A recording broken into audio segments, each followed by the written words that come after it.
खोपोली नगरपालिका निवडणुकीसाठी राष्ट्रवादी काँग्रेस पक्ष आणि शेकाप आघाडीचा जाहीरनामा जाहीर झाला आहे। सोशल मीडियाच्या माध्यमातून तो मतदारांपर्यंत पोहोचवला जात आहे। स्थानिक पातळीवरील विकासाच्या मुद्द्यांकडे या जाहीरनाम्यातून लक्ष वेधण्यात आलं आहे। मात्र गेल्या 15 वर्षात सत्ता भोगत असताना आता जाहीरनाम्यात दिलेल्या गोष्टी का करू शकला नाहीत असा प्रश्न विचारत भाजपचे तालुका अध्यक्ष एकनाथ पिंगळे यांनी या जाहीरनाम्याची खिल्ली उडवली आहे। जे लोक काय दुधखोरी नाहीये, लोकांना काय कळत नाही असा प्रकार नाहीये। लोकांना चांगलं कळून चुकलेले शेतकरी कामगार पक्ष आणि राष्ट्रवादी आज या खोपोलीतल्या लोकांना पैशाच्या बळावर फसवण्याचं काम करते। हा जाहीरनामा दुसरा कोणी वाचणार नाहीये। हा जाहीरनामा जर बघितला तर जाहीरनामा लोक बघतील आणि फाडून टाकतील। वाचायलाही लोकांकडे वेळ नाही यांचा जाहीरनामा, कारण 15 वर्ष त्यांनी काय दिवे लावलेत हे जगाला माहिती आहे। त्यामुळे या जाहीरनाम्याकडे कोणी बघणार नाही, डुंकून बघणार नाही। त्यामुळे त्यांनी जे काय दिलंय वाहतूक कोंडी दूर करू, वाहतूक कोंडी दूर करायची असती त्यांनी कधीच केली असती। यांना सध्या बाजारपेठेत रस्ता रुंद करता येत नाही का? ते यांचे लागेबांधे आडवे येतात, शेका पक्षाचे आणि राष्ट्रवादीचे लागेबांधे आडवे येतात। त्याच्यामुळे त्यांनी लिहिले की स्वच्छ सुंदर हरित खोपोली। स्वच्छ सुंदर हरित खोपोलीसाठी पहिले यांनी गार्डन प्लॉट तर ठेवायला पाहिजे होते। गार्डन प्लॉटचे भूखंड ह्या लोकांनी अक्षरशः धनदांडग्यांना विकून खाल्ले। हरित खोपोली करण्याचा जो निर्धार आहे तो हे नाही करू शकत।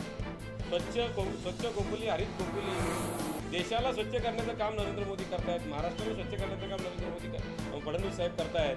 त्याच धर्तीवर खोपोलीचा सर्वांगीण विकास आणि खोपोलीची स्वच्छ हरित खोपोली ही फक्त भारतीय जनता पार्टीच करू शकते।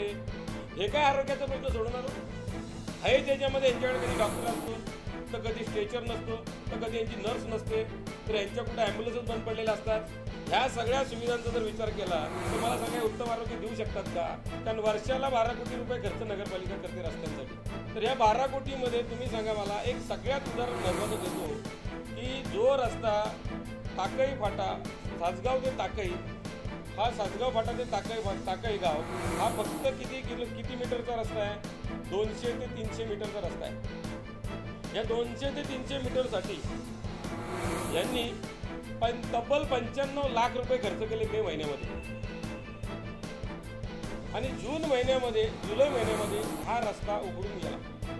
त्या गटारांची काढलेली बिलं जर पाहिली तर या खोपोलीपासून दिल्लीपर्यंत त्या बिलांची लाईन लागेल, एवढी बिलं या लोकांनी काढली।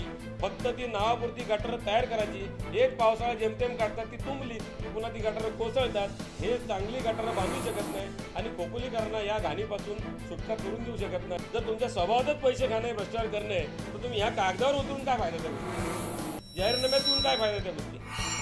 असा आमचा सवाल आहे।